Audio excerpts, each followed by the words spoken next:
හොහෝ යාළුවනේ අද මම යන්නේ මී පැණි වගේ රඹුටන් වලින් පිරුණු සුපිරි රඹුටන් ලෝකෙට. සුපිරියක් මේක නම්. මේ තියෙන්නේ අපේ ලෝකේ වගේ මේ ලෝකේ තියෙන රඹුටන් ගෙඩි.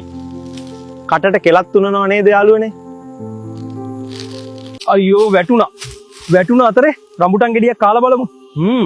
මේක නම් පැණි බේරෙන පට්ට රසක් තියෙනවා. අර තියෙන්නේ රඹුටන් වලින් එක එක විජ්ජුම්බර කරන රෙස්ටුරන්ට් එකක්. අපි ඒකට ගිහින් බලමු රඹුටන් වයින් එකක්වත් තියෙනවද කියලා. ඔයත් මෙහෙම රඹුටන් කාලා තියෙනවද?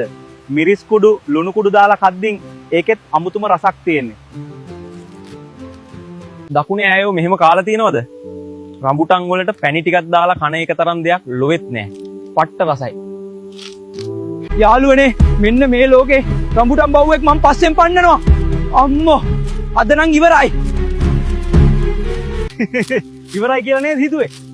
ගස් නගින්න පුළුවන් හින්දා ඔන්න මම බේරුණා යාළුවනේ. ගස් නගින්න පුළුවන් අය දාමු බලන්න කමෙන්ට් එකක්.